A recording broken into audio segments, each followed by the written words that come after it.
There's a bit of a confusion about the rent relief thing. Although I expected this section of the act to be self-explanatory, but obviously it's not. People keep saying tenants will get 500,000 rent refund, rent relief, whichever you want to call it, but that's not exactly accurate. So let's break it down properly.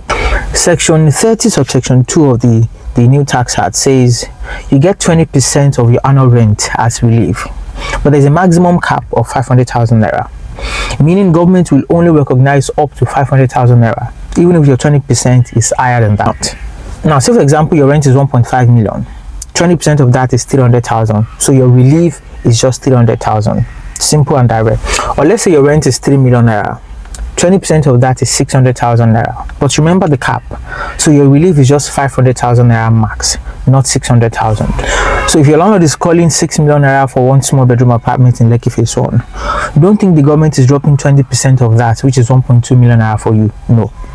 And if your rent is just 700,000 naira in Ikorodu, don't think you'll be getting any 500,000 naira relief, because 20% of your rent is just 140,000 naira, and that's the relief amount you'll be getting. Now you see why you don't have to pack out of that your apartment in Ikpaja Ayobo because of the 500k relief you've been hearing. So regardless of what your rent amount is or where you stay, everyone gets to benefit from the 20% rent relief. So just think of the rent relief thing like this. It is not a everyone gets 500,000 naira thing. It's actually everyone gets 20% of their rent, but nobody gets more than 500,000. And now that Lagos rent is already on steroids, most people here will max out that 500,000, which is why people assume everyone is getting 500,000, and that's not the case. If you ask me though, this is still great news because it reduces your taxable income, meaning your personal income tax drop, and you can get more money in your pocket.